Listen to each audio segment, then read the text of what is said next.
দক্ষিণ এশিয়ায় ভারতের পর আর কোনো দেশে দূতাবাস খোলা হলে বাংলাদেশই প্রথম হবে বলে জানিয়েছেন ঢাকায় নবনিযুক্ত দক্ষিণ আফ্রিকার high commissioner Anil Sukhlal. Dhaka Cape Town দ্বিপাক্ষিক সম্পর্ক গভীর করতে শিগগিরই দুই দেশের উচ্চ পর্যায়ে সফরের আয়োজন করা হবে বলেও জানান তিনি। দারিদ্র্য ও বেকারত্ব দূরীকরণ এবং উন্নয়ন ইস্যুতে দ্বিপাক্ষীয় ও বহুপাক্ষীয় প্ল্যাটফর্মে বাংলাদেশের সাথে কাজ করতে আগ্রহী দক্ষিণ আফ্রিকা।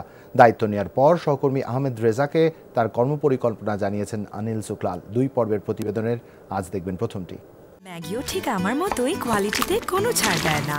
7টি দেশের সেরা খামার থেকে আসে ম্যাগি নুডলসের ময়দা।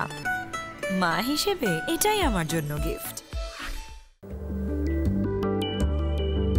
ঢাকা কেপটাউন দূরত্ব প্রায় 10,000 কিলোমিটার। বর্ণবাদের কারণে জাতিগত, অর্থনৈতিক ও রাজনৈতিক বৈষম্যের শিকার দক্ষিণ আফ্রিকায় সামাজিক অস্থিরতা নিত্যদিনের।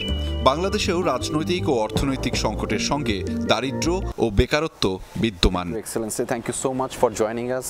এসব সংকট উত্তরণে দুদেশ একসঙ্গে কাজ করলে কতদূর আগানো যাবে তা নিয়ে যমুনা টেলিভিশনকে জানাচ্ছিলেন ঢাকায় নিযুক্ত দক্ষিণ আফ্রিকার নবনিযুক্ত হাই কমিশনার আনিল শুক্লাল।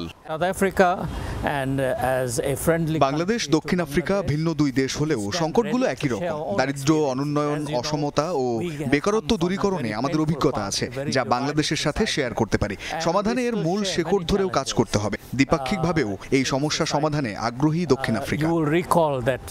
দুই দেশের উচ্চ পর্যায়ের একটি সফর নির্ধারণ করতেও চেষ্টা করছেন শুক্লাল। বাংলাদেশে দূতাবাস খোলার আগ্রহের কথাও জানালেন তিনি। 1997 সালে নেলসন ম্যান্ডেলা যখন বাংলাদেশ সফর করেছিলেন, তখনই তিনি বলেছিলেন এই দেশে দূতাবাস খোলার কথা। পরবর্তীতে তা আর হয়নি। আমাদের সরকারের অর্থ বরাদ্দ হলেই যত দ্রুত সম্ভব এখানে দূতাবাস খুলব আমরা।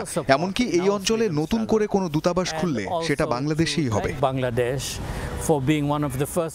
বাংলাদেশের ওষুধ, পোশাক ও কৃষি খাতে বিনিয়োগে আগ্রহের কথা বলেন এই হাই কমিশনার। বিপরীতে বাংলাদেশ থেকেও বিনিয়োগের প্রত্যাশা করেন তিনি। And you have some very vibrant sectors. Your pharmaceutical industry is globally recognized. শুধু রাজনৈতিক সম্পর্ক নয়, দ্বিপাক্ষিক সম্পর্কে উইন উইন পরিবেশ চাই আমি। সেক্ষেত্রে বাংলাদেশের ঔষধ, পোশাক ও কৃষিখাত সম্ভাবনাময়, যেখানে বিনিয়োগে আগ্রহী আমরা। একই সাথে বাংলাদেশ থেকেও বিনিয়োগ প্রত্যাশা করি আমরা। বাংলাদেশ সাউথ আফ্রিকার সম্পর্ক কিভাবে আরো গভীর করা যায় তা নিয়েও কাজ করার কথা জানিয়েছেন হাই কমিশনার আনিল শুক্লাল। Thank you for having me. Thank you. Ahmed Reza, Jamuna news, Dhaka.